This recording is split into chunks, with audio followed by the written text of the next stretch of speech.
Bre, de una, lo máximo. ¿Qué nota? ¿Cómo están? ¿Qué se cuentan? ¿Qué se narran? ¿Qué se dicen? Mucho gusto a todo el mundo que se está conectando ahorita a esta super charla sobre accesibilidad. Nos hace muy felices como poder volver al ruedo de eventos y poder traer gente muy, muy interesante a hablar con ustedes de cosas interesantes también y cosas que son relevantes para el mercado y para las habilidades que son importantes para un diseñador UX eh, hoy en día. Hoy les tenemos una charla súper, súper interesante de la mano de Paula Quintero y Patricia Moreno, que ellas ya les contarán un poquito más en detalle sobre quiénes son y cuál es su experiencia. No, prefiero no spoilearles eso desde ya. Pero nada, eso es lo que les quería dar mucho la bienvenida. Les iba a contar un poquito de cómo está funcionando esta plataforma. Obviamente este chat funciona así como cualquier otro chat de la historia. Pero una cosa que tiene este chat bacana es que aquí a la derecha van a tener otra pestañita en el chat que se llama Q&A.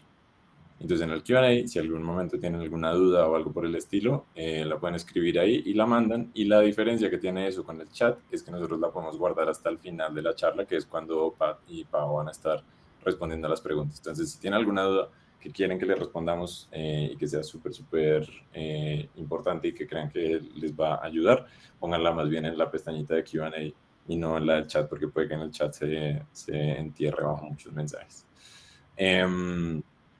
Jess y yo que estamos aquí conectados vamos a estar ahí tratando de responder sus preguntas. Si no conocen a Jess, les presento a Jess. Jess es también una community Hola, advocate de Friends of Figma. bienvenidos, bienvenidos. Es súper chévere. De hecho, hay más friends, pero no sé si están todavía conectados. No, no los veo. Pero sí, sí, Pero alzan. pronto irán llegando. Exacto, ahí van llegando.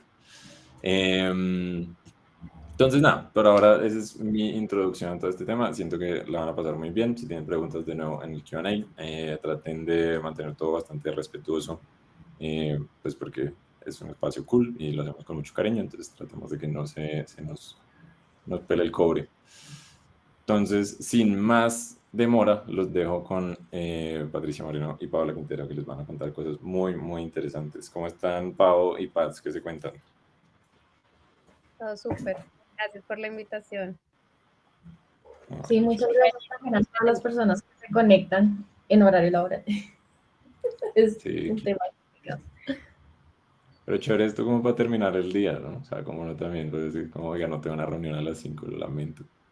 Y se conecta, se toma un cafecito, se relaja, en plan. Gran plan. Listo. Entonces, nada, Bueno, las dejo para que nos cuenten un poquito más. Y nada, muchos éxitos. bueno, damos bienvenidas a todas las personas. Eh, Hoy vamos a tocar el tema de accesibilidad web en una pequeña escala. Nos presentamos. Yo soy Patricia Moreno. Yo soy diseñadora UX UI. Actualmente soy líder de proyectos en Mercado Libre. También he trabajado en productos digitales, tanto en aerolínea como en temas del gobierno. Y ahí dejé mi red social de LinkedIn. Yo soy Paola Quintero, soy diseñadora UX. Siempre he trabajado, digamos que para productos digitales a lo largo de mi carrera. Actualmente soy UX Lead en Blackboard Anthology. No sé si conocen Blackboard, pero es una herramienta que utilizan varias instituciones, varias universidades en el país. Eh, Soy voluntaria de Más Mujeres en UX y aquí también les dejé 2 redes sociales que pueden chismosear.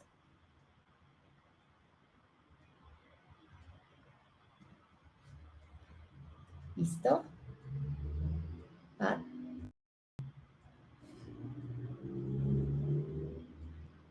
Bueno, creo que Pat tiene algunos problemas de conexión, no estoy segura, pero el día de hoy lo que queremos es hablar y darles una introducción a todos a los diseños accesibles e incluyentes. Vamos a estar abordando principalmente 3 preguntas que son cómo diseñamos desde accesibilidad, pensando desde accesibilidad, cómo abordamos tenemos 2 casos de uso, 2 ejemplos de cómo abordamos retos de accesibilidad y también les vamos a pasar unos recursos para que puedan aprender más sobre el tema. Creo que me salté 2 slides, espérame un segundo. Listo, entonces en resumen, ¿qué es accesibilidad? Pues no sé si alguno esté familiarizado con el concepto, pero en general nos referimos a accesibilidad como al grado en que un ser humano puede interactuar más allá de su condición física, mental, es cómo interactúan no solo con productos físicos, sino también con productos digitales, que es, digamos, lo que nos pega a nosotros como diseñadores de experiencia de usuario para productos digitales.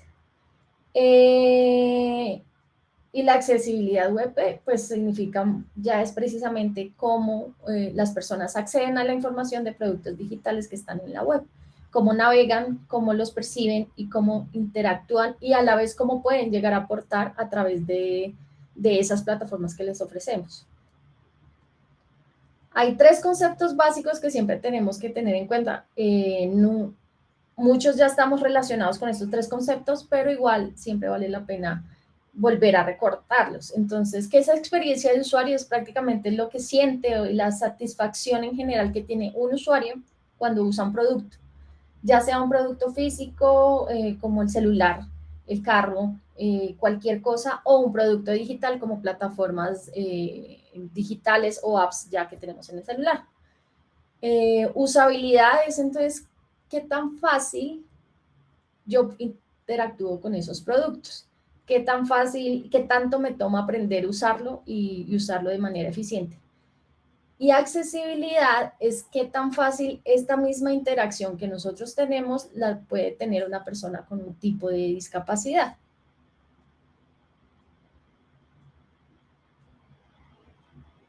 Listo. Ya entrando pues, en tema de hay tipos de discapacidades que pueden ser permanentes, temporales y situacionales, y a su vez van a tener niveles. Física y motora, en un nivel que es permanente y alto, una persona cuadraplégica, donde tiene que acceder a el producto digital, ya estamos hablando de temas digitales, con el pitillito que ven ahí, que se llama joystick.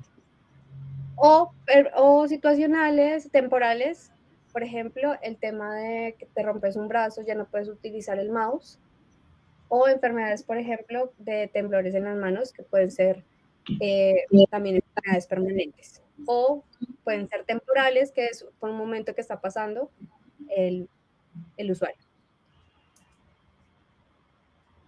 Sensoriales, la auditiva, sordera o disminución de la audición.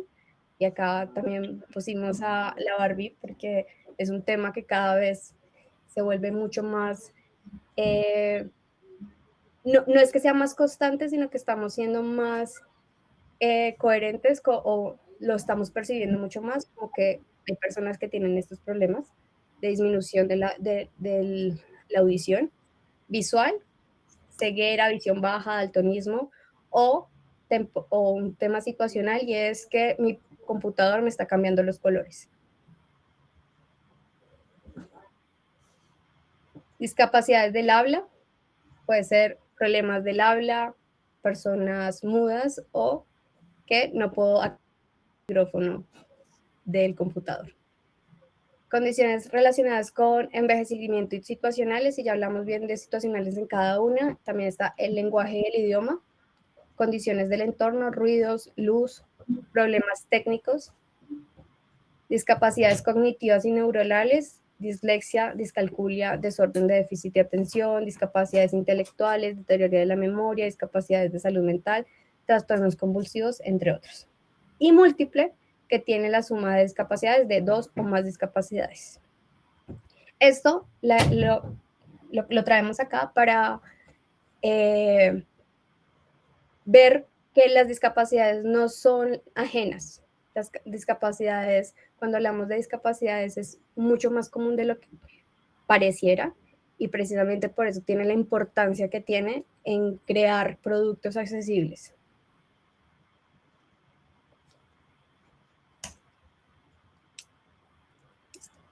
En temas de accesibilidad web, tenemos la WCAG, crea 3 niveles de aceptación en temas de accesibilidad. El A, que está bien, que es que un sitio no cumple con, quiere decir que es imposible o difícil para usar para las personas con discapacidad, es el básico. El AA, el aconsejable, significa que las personas pueden usar o comprender la mayoría de personas con discapacidades, y este nivel es el que normalmente o casi todas las empresas están apuntando. Y el AAA, que es el deseable, y es donde la mayoría de personas pueden acceder fácilmente y pueden utilizar el sitio de forma fácil, incluso personas con discapacidades. Bueno, aquí entonces vamos a empezar a ver algunos ejemplos muy específicos, sobre todo que nos pegan a nosotros como diseñadores, y que como diseñadores debemos ser más conscientes de estas situaciones y de estos escenarios a la hora de generar productos. El primero, y creo que es el que la mayoría de diseñadores conocen, es el uso del color. Es como a través del color tengo que asegurarme de que haya un contraste suficiente entre el texto y el fondo, que las combinaciones de colores sean correctas y que no se usen exclusivamente para solo el color para transmitir significados. El ejemplo es cuando usamos el color solo para decir que algo es un problema o que algo es un warning o que algo es información o que algo se hizo correctamente. Una persona con un tipo de discapacidad visual en la que no pueda distinguir los colores, ejemplo, las personas con daltonismo, el daltonismo más común es pronatopia, es cuando no pueden ver el color rojo. Cuando estas personas no ven el color rojo, entonces nunca van a saber si el rojo era porque algo salió mal, pues porque no lo ven, no pueden distinguir este tipo de cosas. La solución correcta o el ideal es, si vamos a comunicar algo a través del color, debemos por lo menos tener, ejemplo, un icono que refuerce el significado del mensaje que estamos comunicando. Así, si no puedo ver por X razón, ya sea porque tengo una condición de discapacidad o otro ejemplo, y que esto puede ser muy común, mi gato me vino y me arañó, me mordió el monitor, se dañó unos píxeles y empezó el color a verse toteado. También puede pasar que no voy a poder reconocer ciertos estados de color. Entonces, lo coherente y lo usual y lo recomendable es a través de los iconos soportar el mensaje que se está dando. Otra cosa muy importante es el contenido. Nosotros somos diseñadores visuales, pero también hay, digamos, aquí particularmente en la empresa que trabajo, tenemos un rol que se llama diseñador de contenido. Esta persona se encarga de diseñar no solo el contenido que siga estándares de gramaticales y este tipo de cosas, sino que cumpla con criterios de accesibilidad. Ejemplo, no importa que el código esté súper accesible y todo, cuando el contenido es totalmente abstracto para mi usuario, ya sea porque no es el target de usuario que yo le estoy apuntando o son usuarios totalmente diferentes o no tienen toda la jerga y el conocimiento para entender los términos, estoy fallando como diseñador ahí. Debo crear digamos, el storytelling, lo que les estoy contando debe ser fácil de entender para ellos. Y también depende, pues, de a quién le estoy hablando. Pues no le voy a hablar igual a un abogado que a un diseñador de experiencia de usuario o a un, no sé, profesor de deportes. Son totalmente dos usuarios diferentes y tenemos que aprender a enfocar nuestro contenido. Es muy importante también cuando ya hablamos de discapacidades visuales, en el contenido no dar instrucciones sensoriales de color, de tamaño, y el ejemplo más común, y es el error que está absolutamente en todas las, bueno, no en todas, pero en muchas plataformas de Colombia, es la instrucción ver más. Eso es una instrucción sensorial y de cierta forma estamos, ¿cómo decirlo?, discriminando a una persona que no puede ver. Esto es muy importante porque, pues, lo vemos como un problema muy pequeñito, pero a la hora del té, el screen reader está leyendo esas instrucciones y le estamos diciendo a un usuario que no puede ver que vea más aquí. Entonces también hay que ser un poquito coherentes y esto es una forma de generar empatía con nuestros usuarios. Una recomendación es aprende aquí o si conoce aquí más sobre el contenido, ese tipo de instrucciones son ideales. Entonces es también a partir del lenguaje nosotros también incluimos a personas con discapacidades, no solo con discapacidades, sino a través del lenguaje también abrimos el foco a más personas que puedan interactuar con nuestros productos. Elementos no textuales.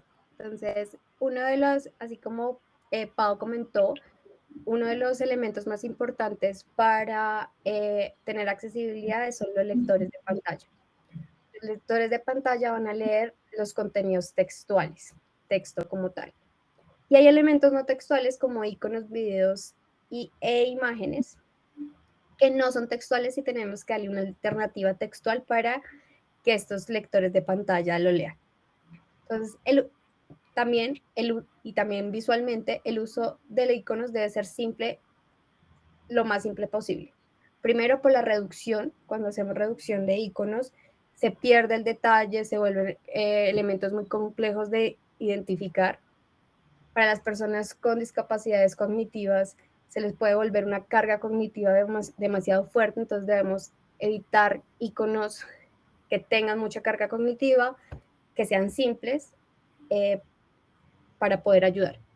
Proporcionar texto alternativo descriptivos en las imágenes, y acá tenemos el ejemplo del perrito que normalmente podemos poner que es 022112 PUC 123, eso no le dice nada al usuario, pero si ponemos un alt, una etiqueta alt donde ponemos perro de raza PUC mirando directamente a la cámara con cara de acontecimiento, le estamos dando el contexto.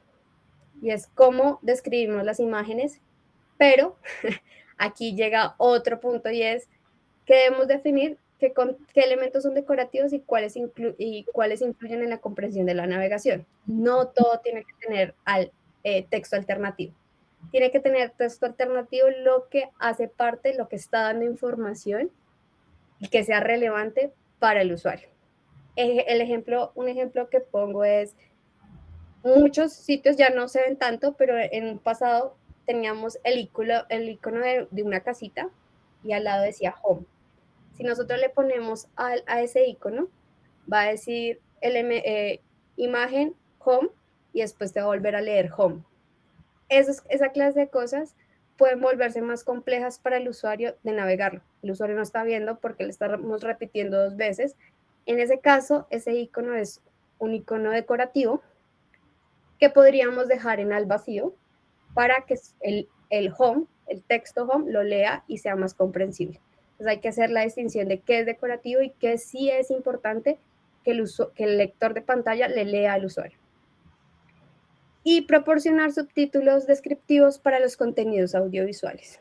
Entonces, todos los videos deberían tener unos subtítulos, pero subtítulos descriptivos.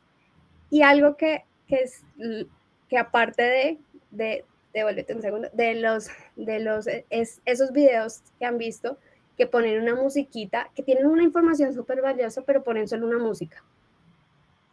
Los usuarios que no ven no pueden llegar a saber qué contenido tiene ese video, porque ponen de audio solo una música de fondo, esos videos que son como animados. Ahí tenemos que darle una alternativa textual para que los usuarios con discapacidad visual puedan acceder a esa información que es importante para ellos. Si quieren ver un ejemplo, antes de pasar al otro slide, cuando estén en Netflix y estén viendo pues una serie que esté traducida, cuando se meten ustedes a los subtítulos, hay varios que tienen pues el cambio de idioma normal, pero los subtítulos, hay unos que dicen subtítulos normales, por decirlo así, y hay otros que dicen subtítulos descriptivos. Si ustedes activan esa opción, se van a dar cuenta cómo entre las dos cosas cambia. Y los subtítulos descriptivos empiezan a darnos este tipo de descripciones, como Judge en Spanish, o empiezan a dar más contexto de lo que está pasando en pantalla. o digamos si hay un sonido que está, entonces dice el sonido de los pajaritos en la mañana, bla, bla, bla. Es un buen ejercicio por si quieren ver algo relacionado en acción. Sí. Si bien estamos contando los principales o los más frecuentes, hay un montón de casos o cosas a tener en cuenta en temas de accesibilidad, pero es un tema bastante grande. Queríamos enfocarnos en estos elementos. ¿Y cómo hago esto en diseño? Bueno, crear sistemas de diseño accesibles. Ustedes pueden entrar a IBM, a sistemas de diseño, como por ejemplo, y ya tienen una pestaña que dice accesibilidad. Entonces ya crean componentes accesibles que tengan una paleta de color que pase por contraste, que no utilicemos solo instrucciones sensoriales, sino que además nos estamos acompañando por guías de contenido con accesibilidad. Entonces, siempre, cuando ya pensemos en un sistema de diseño, una de las, así como iconos, color, content, deberíamos tener una sección que hable de accesibilidad. Y porque estas, si bien los demás ya deberían tener accesibilidad, porque también tenemos que comenzar a evangelizar en temas de accesibilidad a muchas personas. Pasa que ahora es más común, pero antes nadie sabía accesibilidad. Y es, bueno, va a llegar un diseñador o un contenidista nuevo y debería poder entender qué es accesibilidad para y cuál es el criterio de aceptación o el nivel de aprobación de aceptación AA o AAA que está utilizando la empresa o el producto digital. Entonces, crear sistemas de diseño accesibles. El siguiente. Plugins de Figma. Bueno, Figma ha trabajado bastante en darnos herramientas para. Traemos 3. El A11 Jet Color Contraste Checker, que es gratis.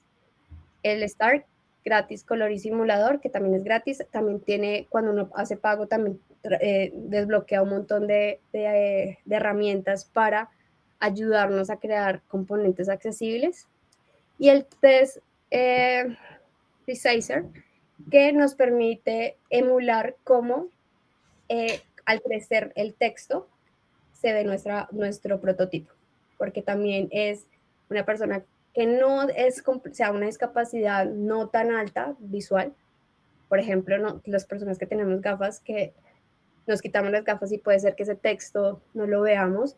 Y cómo podemos hacer que, primero debería estar tan bien hecho que no tuviéramos problema, pero si llegáramos aún así tener problemas, poder subirle el tamaño al texto y ver cómo nada se rompe, todo sigue estando en armonía y yo puedo acceder a la información a pesar de que tengo una disminución de mi visión, que en mi caso se podría decir que es temporal porque yo puedo ponerme las gafas y ver mucho mejor.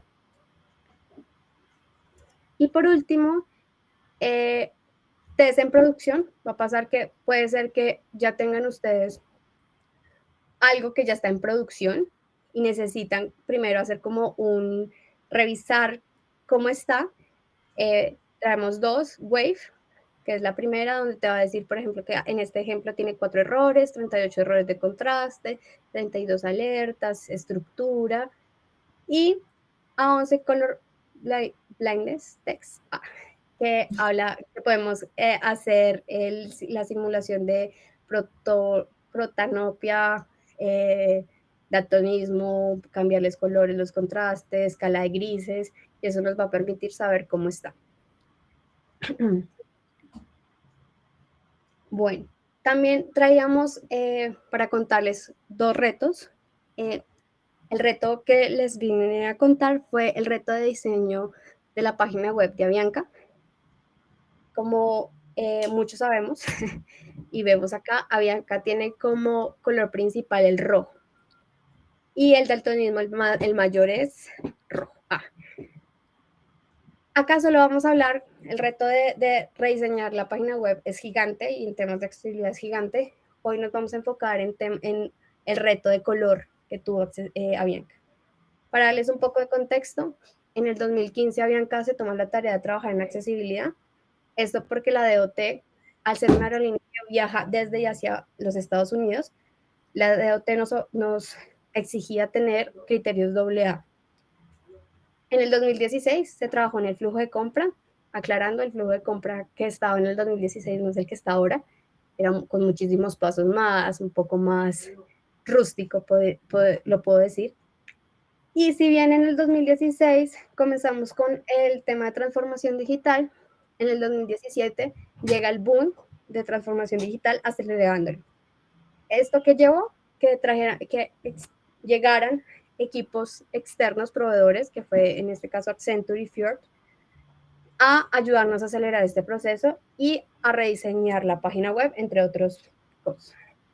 ¿Por qué cuento esto? Porque les va a pasar y es cuando llegó el proveedor, no conocían de accesibilidad ni los programadores ni los diseñadores y era teníamos que hacer.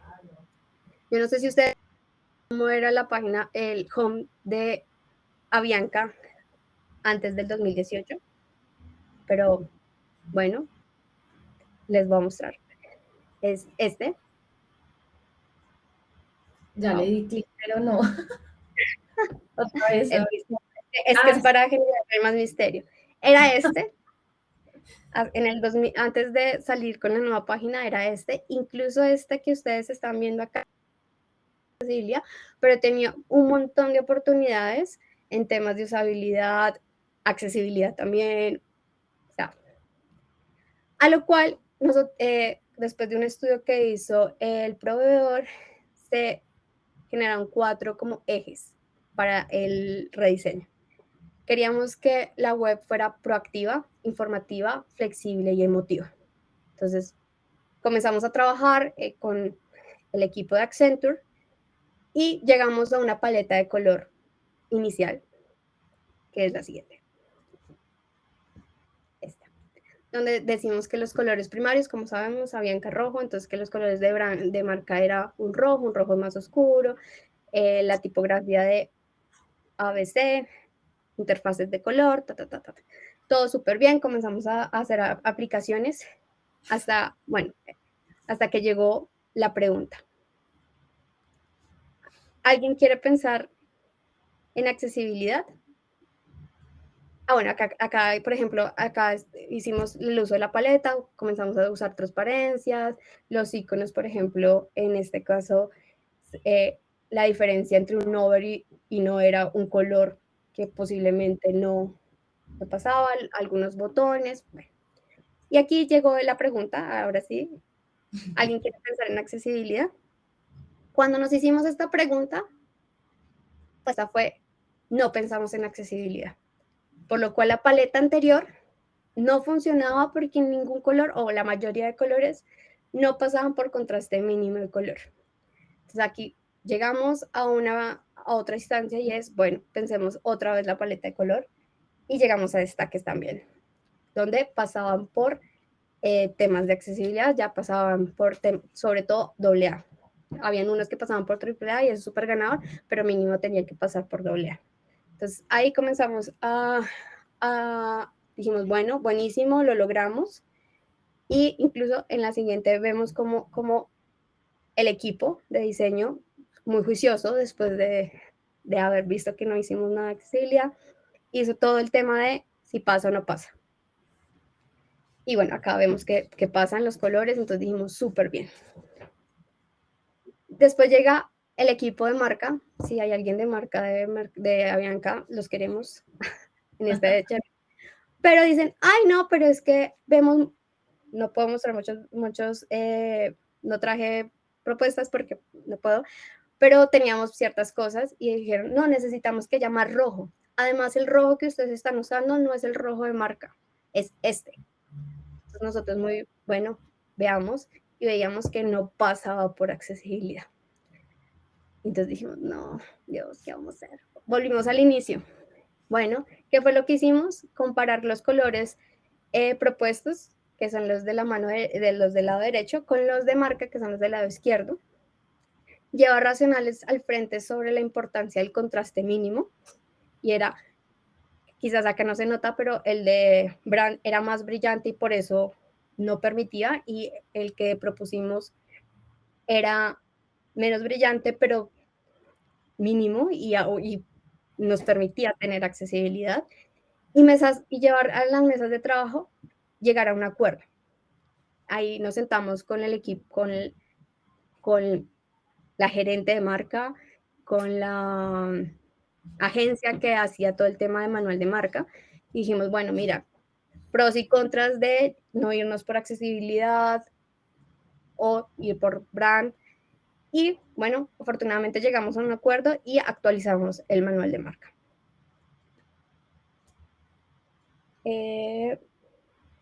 Bueno, acá traje unos pequeños ejemplos. Por ejemplo, una de las cosas que nos dijeron fue, no, necesitamos que el header sea rojo. Y decíamos, Dios, pero todo va a ser rojo. Y querían todo rojo. Entonces comenzamos a llevar acuerdos. Por ejemplo, el header, el header blanco fue uno de los que propusimos. Y hay que ceder ciertas cosas. Y esto es como que también lo traía como hasta qué punto peleamos. ¿Qué batallas hacemos? Y era, bueno, listo, hagamos el header rojo, pero que tenga el color, que sea accesible. O sea, como que seamos ciertas cosas. Y acá puse el ejemplo de cómo también se cambiaron algunos elementos para, pues, que en esa negociación el gana-gana, donde teníamos algunos elementos rojos, los botones, bueno, ciertas cosas, botones secundarios que no fueran rojos, lo querían todo rojo. Y bueno, cómo hacíamos el handoff, que eso puede llegar a ser otra charla de cómo hacer un handoff de accesibilidad. Esto habló que esto fue en el 2017. Bueno, de aquí a allá ha pasado muchas cosas, de allá a acá han pasado muchas cosas, pero quería contarles qué pasan estas cosas, qué les va a pasar estas cosas, que la primera paleta no era accesible. Y una de las enseñanzas y de los aprendizajes que tuvimos fue, así como nosotros pusimos de pilares flexibilidad, o sea, que fuera escalable, que fuera emotivo, hay que poner como pilar que sea accesible, porque si no lo ponemos, no le vamos a dar la importancia y va a pasar lo que pasó en este proyecto, que fue volver a iniciar el proyecto porque los colores cambian muchos componentes. Entonces, y también tener paciencia. Equipo nuevo, personas que no saben de accesibilidad, a veces se frustran porque creen que la accesibilidad o los criterios de accesibilidad son bloquean la inspiración o son un bloqueante para ciertas cosas. Y sí y no, en la medida en que lo veamos, porque al final sacamos cosas muy buenas teniendo en cuenta accesibilidad. Bueno, ese era el caso de uso que quería traerles. Espero que les haya servido. Sí, no, antes de pasar al otro caso de uso, estaba pensando en la parte del tema del color rojo y leyendo los comentarios de los de marca siempre. Ese tipo de cosas. También hay que tener en cuenta que el color de marca es muy importante. O sea, imaginen que esto no es Avianca, sino Coca-Cola. Coca-Cola no va a cambiar el color de marca. Es aprender a través del diseño, a notar y hacer estrategias de cómo hacemos algo accesible sin tampoco afectar la marca, porque pues digamos para Coca-Cola cambiarle el color a nivel mundial es un tema. Bueno, pasemos al siguiente caso de uso. Aquí el reto, bueno, Pat explicó algo súper gigantesco de cómo un proyecto entero afectó al usuario y cómo se hicieron estrategias para hacer un rediseño de algo súper gigante. Aquí vengo a traerles un reto mucho más específico, también para mostrar que no solo los proyectos grandes tienen estos retos de accesibilidad, sino las cosas mínimas también son cosas que también debemos empezar a tener criterios de accesibilidad en lo que hacemos. Yo trabajo para una plataforma, diseñé varias funcionalidades para Blackboard Learn el año pasado. Ahorita estoy en otro equipo de otros retos diferentes. Básicamente Blackboard es un sistema de manejo de aprendizaje que usan varias universidades a nivel mundial. Está presente, no puedo decir presente en todos los países del mundo, no, pero sí presente en todos los continentes. Aquí creo que lo usan los Andes, no estoy seguro bien, pero a nivel de Latinoamérica también hay varias universidades usándolos. Es como para dar un contexto un poquito de cuál es el tipo de herramienta y de producto al que se le hizo esta funcionalidad. La funcionalidad se llama Hotspot Question Type, es un tipo de pregunta usada en las evaluaciones que se montan en web. Y es un tipo de pregunta que consiste en que el estudiante tiene que ir a hacerle clic a una imagen, generalmente puede ser otro tipo de insumos, pero en general, digamos, una imagen y dele clic a lo que es X cosa para buscar la respuesta. Es más o menos esa la funcionalidad en que se trabajó. El estado actual en ese entonces de la funcionalidad realmente era un desarrollo de los 90. Blackboard tiene dos versiones del producto. El producto de los 90 y el producto ahorita que está trabajado en React, que tiene mucho más optimización, que está optimizado para varios dispositivos. Esa era es la diferencia entre los dos productos como tal, que se está haciendo que todos emigren al nuevo. Y en la plataforma vieja había una deuda gigantesca con el usuario, pues una funcionalidad que se hizo hace muchísimos años, que era prácticamente obsoleta ya, que no cumplía absolutamente ningún criterio de accesibilidad, como pueden ver, digamos, una zona de selección en este imagen blanco y negro, pues era esto, o sea, nada.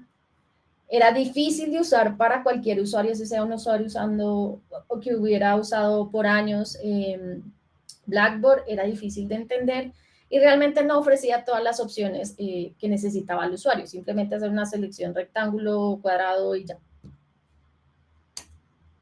Y nuestro reto era, perdón, me devuelvo un poquito, era transformar esa funcionalidad básica y bien obsoleta a algo que ya que el usuario pudiera interactuar más, que es la imagen de abajo.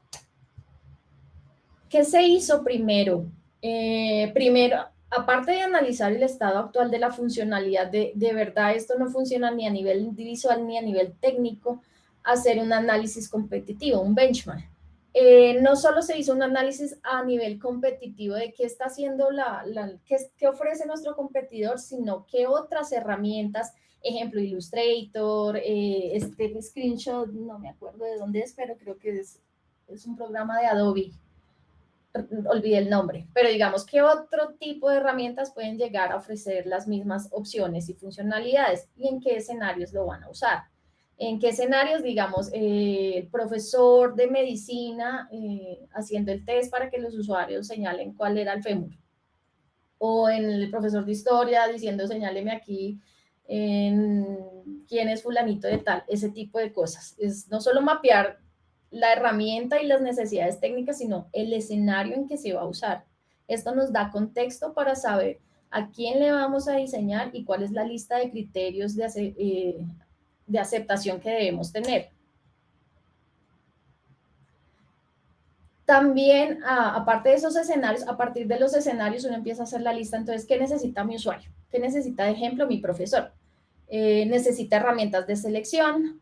¿Qué herramientas? Entonces empezar a ver, listo, tenemos esta herramienta básica, ¿qué otras herramientas ellos hablan y dicen que necesitan? Esto nosotros lo sacamos a través de entrevistas y pruebas de usuario. En las pruebas de usuario ellos hablan mucho de por qué no tengo esto, por qué no tengo otro. Entonces en las pruebas de usuario, cuando las hagan, no solo se fijen en que sí pudo hacer clic, sino en los comentarios de fondo que ellos están diciendo sobre debería poder tener esta cosa o esto otro, o cuando expresan un conformismo o un bloqueante en algo, en hacer una tarea.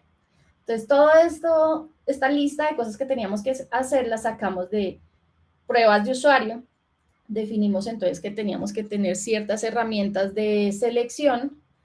Evidentemente, como es el uso de imágenes, los colores de las imágenes son infinitos, puede haber cualquier combinación de color, entonces necesariamente teníamos que hacer pruebas de daltonismo con la herramienta de selección que íbamos a usar y proveer no solo la que ya teníamos, sino nuevas que suplan ciertos criterios. Y le di clic y nos dio avanzó. Ay, ¿qué pasó? No, espera, me devuelvo un poquitico. En fin. Como se pueden dar cuenta, la parte del reto, que era supuestamente muy sencillo, que era hacer el área de selección, pues, cuando se señale algo se delimite este área. La prueba de daltonismo tuvimos que hacer varios test de cómo, y para este personalmente yo me ayudé con el plugin de Chrome de Ally, el que se mostró ahorita anteriormente cuando estábamos explicando lo de Figma, para entender cómo cada color y la selección se iba a poner a verde, azul, plano o lo que sea, cómo iba a afectar dependiendo la imagen en la que se use y el tipo de daltonismo que pueda presentar. Entonces, lo que se hizo fue no solo usar líneas, sino un cierto tramado blanco para también atajar cualquier combinación de color. También muy importante hacer ciertas definiciones técnicas a nivel de diseño y recomendable tener un experto de accesibilidad que nos ayude.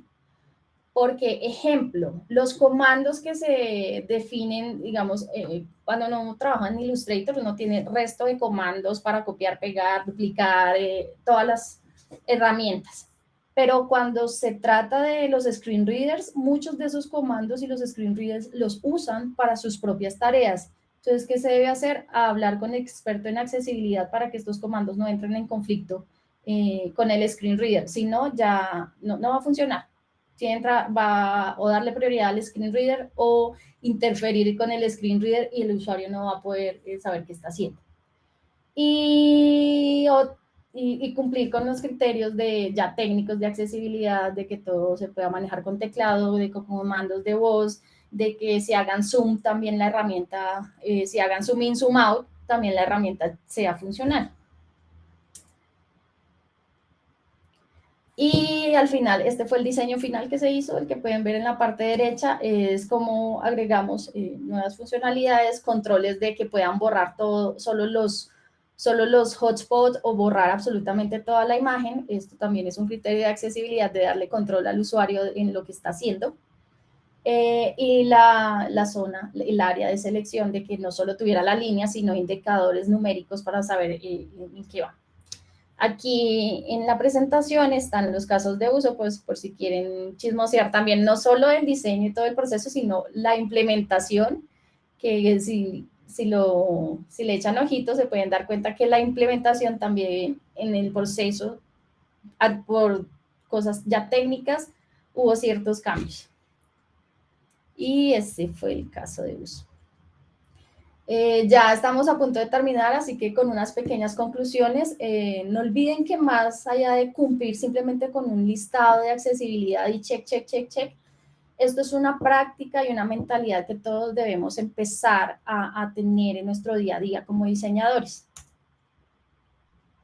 No olviden que las personas son personas, entonces las personas no van a usar productos donde no puedan acceder, donde se sientan confusos, donde de verdad les cause frustración usarlos, ellos no van a usar esos productos. Las personas con discapacidades a menudo necesitan hacer exactamente la misma consulta que uno necesita, pero para ello, si no proveemos como todos los criterios y las herramientas necesarias para acceder a la información, pues va a ser imposible. Y algo muy importante es empecemos a generar empatía, no solo con los usuarios regulares a los que les diseñamos, sino las personas con discapacidad, entendamos esas motivaciones, las necesidades que tienen, cuáles son los bloqueantes. Y no olviden también que nosotros, las discapacidades no son una lista o son visuales o son algo fijo en la vida. Nosotros vamos a llegar allá. ¿Por qué? Parte de las discapacidades que se dan es por el aging, iba a decir, envejecimiento. Vamos a llegar a viejitos y vamos a necesitar acceder a información. Todos vamos a llegar allá. Y la accesibilidad está importante. Ya Pablo dijo, y como lo hablamos anteriormente, cuando hablamos de accesibilidad no hablamos de discapacidades permanentes, no necesariamente, sí, pero también son temporales, situacionales, son técnicas. Entonces, en este momento, por ejemplo, al principio, cuando decía no estoy escuchando, eso pudo darse una discapacidad técnica y pongámonos empaticemos con personas que tienen que hacer algo como urgente, pedir una cita, comprar unos tiquetes aéreos para sacar dinero de su cuenta bancaria, lo que sea, que pueden tener alguna de las situaciones que consideramos como de discapacidad en un entorno digital y en general en entornos, o sea, hoy hablamos de temas digitales, pero también están en temas físicos, porque al final cuando hablamos de diseñador de experiencia, también hablamos de todo y pasa en algunos lugares que las rampas para acceder con silla de ruedas, pero ya dentro del lugar no hay. Y es como comenzamos a empatizar de que realmente seamos accesibles y no a medias, pues. Bueno, aquí, si quieren, ahorita yo les copio en el chat todos estos links. Pero muchas de las herramientas de las que hablamos, estos son los links, igual pueden encontrarlo muy fácilmente si solo tipean en Google. Es el contrast checker este es súper básico, pero de este en particular, cuando escriben y ustedes escriben los colores, abajito les explica. El plugin de firma de Align Contrast Checker, el plugin de Align de Colorblind de Google Chrome y recomendado DQ, no sé cómo se pronuncia, XCOM, son las conferencias de accesibilidad que da esta empresa. Hay varias que son gratuitas, entonces recomendado. Pero el contra de eso es que está en inglés. ¿Dónde pueden aprender más sobre esto? Como siempre, la W3C, la página de la W3C tiene absolutamente todos los criterios de accesibilidad y la lista, y hay una sección para diseñadores. Microsoft también tiene su guía de diseño inclusivo. En Instagram, pues aquí les tengo un perfil para que sigan, Inside Ally. Es una ingeniera en accesibilidad que explica muchas cosas a nivel no solo técnico, sino a nivel de lo que ella ve en el día a día de cómo se pueden mejorar ciertas situaciones. Cursos en Interaction Foundation, hay uno de cómo diseñar para todos. Si sus empresas le pagan LinkedIn Learning, úsenlo por favor, hay uno de UX Foundations, o sea, de verdad usen LinkedIn Learning si tienen la oportunidad de que sus empresas le paguen, porque sí hay varios cursos de accesibilidad. Y nos sobra decir que si necesitan algo, nos pueden escribir a nuestro link. Bueno, no sé si tengan preguntas, no veo en la sección de preguntas de Q&A algo.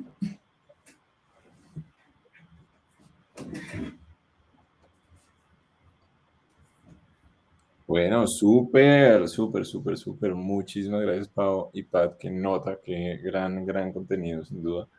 Una cosa que nos encanta siempre aquí en Friends of Figma es como traer gente que puede contar historias reales y de primera mano sobre proyectos en los que ha trabajado. Y sin duda creo que las dos fueron sensacionales en eso. Estoy seguro que la gente en el chat también está súper, súper de acuerdo conmigo. Entonces, si no les molestamos de leer algunas preguntas, yo las puedo leer aquí, simplemente se las leo y ustedes van respondiendo ahí como prefieran. Voy a leer algunas de las que me gustaron. Espera que lo perdí. Aquí, Andrés Mauricio Ladino nos preguntó, la tipografía es un tema, en mi opinión, mucho más complejo de abordar que solo el color. ¿Cuáles son criterios de accesibilidad en casos de hablar de tipografía? Ok, sí, no, realmente creo que no es que sea más importante, como hablamos, es demasiado extenso y en esta oportunidad queríamos hablar sobre todo el color. Color y algunas otras cositas. Pero sí, sin duda, el tema tipográfico es importante. Tenemos que buscar tipografías que sean sencillas y fáciles de leer, pero también tenemos que tener en cuenta el tema. También tiene que ver un poco con, lo hemos visto mucho con usabilidad y deberíamos tener un tema mínimo de una fuente de 12 píxeles, pero 12 píxeles teniendo una fuente medianamente legible, porque también hay tipografías que son pequeñas. Y además nosotros hay un criterio de accesibilidad que se llama el zoom al 200%, y el criterio de accesibilidad dice, un usuario debe poder subir el zoom al 200% sin pérdida de contenido ni funcionalidad. Y precisamente por eso hay una de las herramientas que pusimos que habla de cómo nosotros escalamos, o sea, ponemos un zoom en la fuente y no se dañe la pantalla. Posiblemente vaya a otra línea y demás, pero no debería haber ni pérdida de contenido ni de funcionalidad. Van a decir pérdida de contenido tanto, pero antes las páginas no eran responsive y alguien hacía zoom y se perdía todo. Entonces, esos son como los criterios de, Pau, me complementas, pero en general sí es importante fuentes sencillas, fáciles de leer y tamaños de tipografía, obviamente el contraste de color de la tipografía que es entre el fondo y el texto, que se puedan leer fácilmente. Sí, ahí lo que te puedo complementar es, sí es cierto, fáciles de leer y que estén optimizadas técnicamente. Yo sé que hay clientes que dicen, usen esto. No, porque en muchos monitores, o sea, nosotros no tenemos un estándar de monitores y hay unos que en otras se ven más delgadito, más pixelado. Eso es importante también en cuenta. Optimizadas para web, todas las de Google Fonts. Esas las pueden usar con libertad. Súper, súper, súper. No, y esa prueba del 200% está tenaz. Si tú Sí, lo pero diseñas y luego se entera. muchos más usuarios la usan cuando tienen una discapacidad visual y es Claro. normal. O sea, nosotros mismos, cuando estamos viendo y esta vaina está muy chiquitica, más, y uno sumía todo. Sí, no, me acordé de una de mi tía que la letra del celular de mi tía es como así de grande. Ese es el ejemplo. Tal cual. Nos preguntaron una cosa chévere que de pronto, Pats, interactuaste con eso durante tu proyecto. ¿Hay alguna institución o entidad en Colombia que esté promoviendo o exigiendo esas iniciativas? Bueno, el gobierno como tal, el Ministerio de las TIC, tiene una resolución donde, no me acuerdo qué año, Pau creo que se lo sabe, y es que todas las organizaciones gubernamentales deben cumplir con los criterios de accesibilidad AA.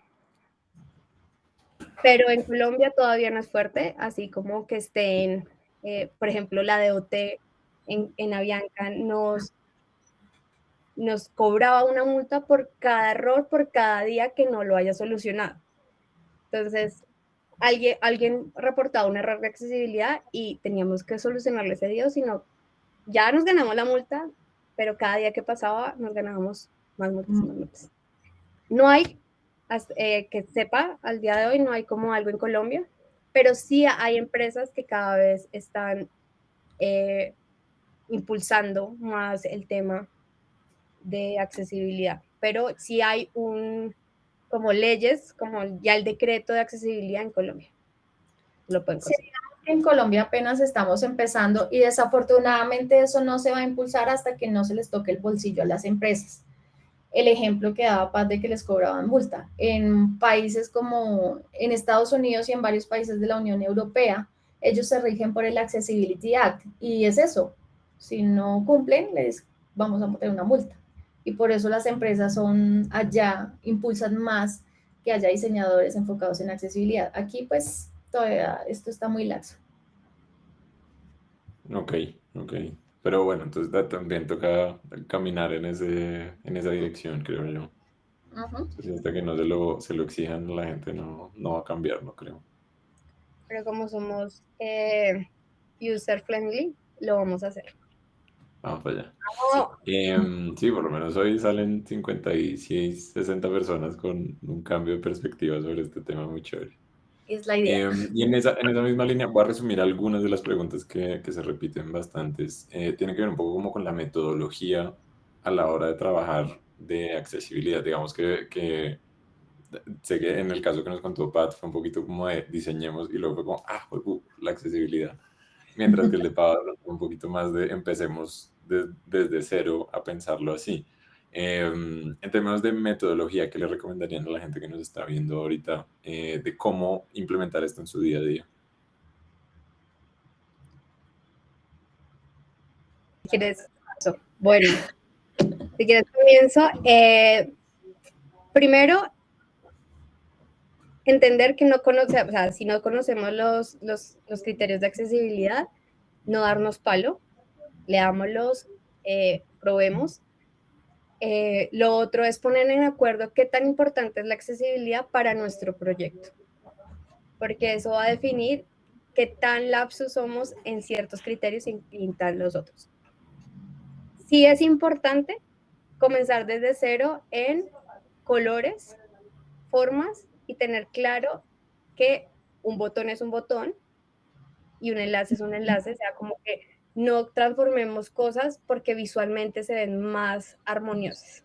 Para eso hay etiquetas ya HTML, y sé que nosotros los diseñadores a veces no tocamos el código y está bien, como diseñadores, pero entender que para eso ha evolucionado un montón el tema de HTML y que las listas, si queremos que realmente sea una lista, diseñarla como una lista y pedirle al desarrollador que lo haga como una lista. La paleta de color, tener claro los conceptos, así es como lo veo. Pero para mí lo primero, así como cuando hacemos un kickoff y nos ponemos de acuerdo con tiempos, quién lo va a hacer, ponerle en la base qué tan importante es para nuestro proyecto de accesibilidad. Sí, una cosa importante es también depende, pues, el estado de compromiso que tenga una empresa. Digamos, a nivel de desarrollo, a veces sí, a veces no, se saltan muchas cosas, pero eso depende de la empresa. Hay empresas que son muy juiciosas en la parte técnica y con ellos también nos podemos, digamos que, empezar a conversar de la mano y entender las necesidades, porque esto no es un trabajo de una sola persona, sino de un equipo total. Es importante, digamos, por lo menos hacer una lista de criterios, de una lista mínima de cumplir. Entonces, mínimo cumplamos con el color a nivel de diseño. Desarrolladores, mínimo cumplamos con que todo tenga un alt text y que el HTML y todos los componentes tengan el rol correcto. O sea, hay que empezar a hacer esos consensos de qué es lo mínimo que debemos cumplir y de ahí ya todo es ganancia. Buenísimo, buenísimo, me encanta. Listo, y la última, que me parece chévere como atarla con esta última respuesta que nos acaban de dar, y la voy a parafrasear, obviamente está escrita de una manera un poquito más formal, es ¿cómo hago yo para que me paren bolas en donde trabajo sobre la importancia de esto? Buenísimo, me encanta esa pregunta. Con métricas. ¿Cuántas personas, cuántos hombres sufren de daltonismo? Un montón. Hay un montón. Claro, es un porcentaje altísimo. ¿Cuántas personas usan gafas? ¿Qué tan común es que tengamos, bueno, ahora sí, pero en un pasado, por ejemplo, que los computadores tuvieran ya el micrófono incorporado, el sonido incorporado? Con métricas es que es porque al final, entre más seamos accesibles, más vamos a tener un público más grande, podemos llegar a más gente. Y como ya vimos, la accesibilidad no es ajena, no es como, por allá alguien, no es. Y con métricas sí es, bueno, tantos hombres en el mundo sufren de daltonismo y estamos poniéndole un color rojo, no sé, o tantas personas en Colombia, y eso estoy segura que usan gafas. Bueno, con métricas, sin duda, sí es un tema, así como hace unos años teníamos que evangelizar la importancia de UX, que ya hemos hecho un paso gigante, así mismo es, y cómo lo hicimos con métricas. Acá también. Eso es muy cierto. Realmente es muy invisibilizado el tema, pero cuando uno le dice a la gente, vea que existen, y usted es una de esas porque mire que está usando gafas y usted si le quita las gafas usted no ve, entonces, ¿por qué me va a decir que no? Y algo muy particular en cuanto al daltonismo es que veo un comentario de risa de diseñador con daltonismo. Sí, el diseñador el principal designer del sistema de diseño de nuestra empresa es una persona con un tipo de daltonismo. Es perfecto, él diseña para ver, para que esto sea funcional, no porque simplemente es bonito. Entonces, tampoco echemos en saco roto de que una persona con cierta discapacidad no puede hacer un rol, porque es totalmente falso. Debemos empezar a generar más empatía con estas personas, y esa empatía lo que genera es también que podamos incluirlos más en una comunidad, en que sean parte activa de la comunidad que sea, no solo de la comunidad de Friends of Figma, sino cualquiera. Buenísimo. Buenísimo. Pues bueno, siendo las 6:05 p.m., creo que ya podemos dar por terminada esta charla. Pau, Pat, les agradezco muchísimo, muchísimo por su tiempo. Qué nota que se hayan animado a compartir este conocimiento con nosotros. Estoy seguro que todo el mundo en esta charla también la pasó bomba, así como yo. ¿Algo más que quieran agregar? ¿Algo más que quieran dejar así como de última enseñanza antes de que nos vayamos? Pues lean, busquen recursos. Yo sé que, veamos, ustedes entran a la W3, no se frustren, yo sé que es súper denso. Pero ahorita pueden encontrar los recursos infinitos para entender todo este tema mejor. Entonces, no se hagan, busquen. Sí, y cuando entren al mundo fascinante de la accesibilidad, al principio, en serio, creo que a todos nos pasó que decíamos, no, pero con accesibilidad no podemos hacer nada. Va a pasar hasta que ven la Matrix, y después van a ver que todo se puede, solo que hay que darle una vuelta.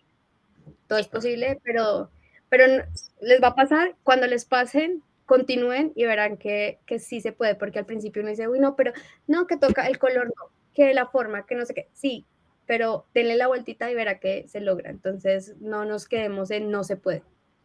Exacto. Es decir, no olviden que nosotros somos para personas, no para una marca que se vea linda, ¿no? Las personas van a usar eso. Listo, buenísimo. Muchas gracias por la invitación. Bien, que descansen. Tómense una guapanela con algo por quedarse 5 minutos más. Chao. Gracias. Chau.